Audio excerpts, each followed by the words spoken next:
Na CCB, a história da obra da Piedade, o hino 140 e a irmã Sebastiana compartilham a mesma história. Muita gente conhece o hino 140 do Inário da Congregação Cristã no Brasil, aquele que diz, vou marchando para a glória. Mas o que poucos sabem é que por trás desse hino existe uma história real, marcada por fé, lutas e revelações. E tudo começa com uma irmã muito usada por Deus, a irmã Sebastiana, carinhosamente chamada por muitos de Preta Velha de Itaquera. Ela era uma das irmãs das primeiras gerações da igreja, uma mulher simples, mas com um dom espiritual que ninguém podia negar. Onde ela chegava, Deus operava. Foi através da vida dela que aconteceram mudanças importantes na história da congregação, especialmente na região leste de São Paulo. Naquele tempo, os cultos aconteciam apenas de manhã ou à noite. Cultos à tarde simplesmente não existiam, porque não havia necessidade. Até que algumas irmãs começaram a enfrentar dificuldades em casa. Seus maridos, que não eram crentes, não permitiam que elas saíssem à noite para a igreja, e através do dom que estava sobre a irmã Sebastiana, veio a revelação. Era necessário começar cultos vespertinos.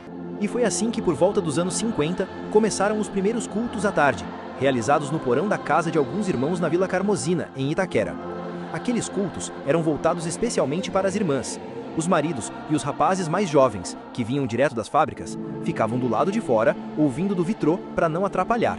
Mas mesmo do lado de fora, Deus se manifestava. Teve um dia em que o Espírito Santo se derramou de forma tão forte que vários irmãos que estavam do lado de fora foram batizados com a promessa. A irmã Sebastiana, percebendo aquilo, os chamou para dentro e disse, podem entrar. E muitos ali foram cheios do Espírito, com evidência de novas línguas. Entre eles estava o irmão Hugo Calegaretti, que mais tarde se tornaria o ancião mais antigo da região de Itaquera. A vida da irmã Sebastiana era cheia de sinais. Ela foi usada por Deus para dar início ao que hoje é conhecido como a obra da Piedade. Certa vez, ela foi visitar a esposa do irmão Miguel Espina, uma irmã chamada Joana, que infelizmente tinha um certo preconceito por causa da cor da pele. Mas Deus, naquele dia, tratou diretamente com ela.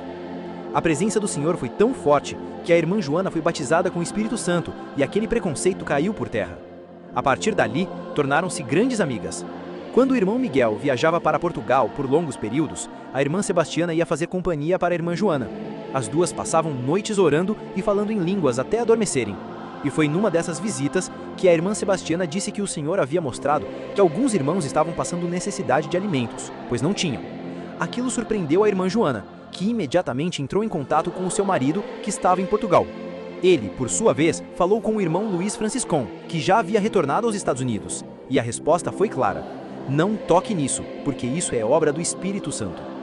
E assim começaram os primeiros passos da obra da Piedade, que passou a socorrer famílias em necessidades espirituais e materiais. Mas os momentos difíceis também vinham.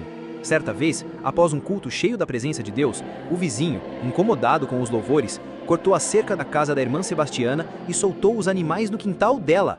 Eles destruíram toda a plantação de couve, que estava linda, pronta para a colheita. Quando ela viu os pés de couve sendo pisoteados e devorados, colocou as mãos na cabeça e disse, Senhor, as minhas couves! Mas Deus não deixou aquele momento se encerrar em tristeza.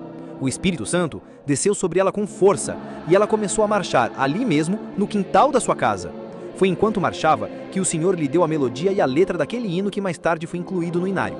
Vou marchando para a glória. Esse hino nasceu ali, num momento inesperado, mas cheio da glória de Deus. E até hoje, quando a igreja canta esse louvor, poucos sabem que ele veio da vida de uma mulher de oração, fiel e cheia do Espírito Santo. A irmã Sebastiana também compôs outros hinos, que infelizmente não foram incluídos no Inário, mas que ainda são lembrados por aqueles que os ouviram.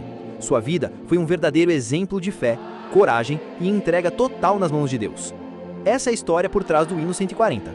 Uma história que merece ser contada, lembrada e vivida, porque quem é usado por Deus, mesmo nas situações mais simples, deixa marcas eternas na história da fé. E você, já ouviu falar dessas histórias? Comente aqui embaixo e compartilhe para que mais pessoas possam conhecer essa história. A paz de Deus a todos!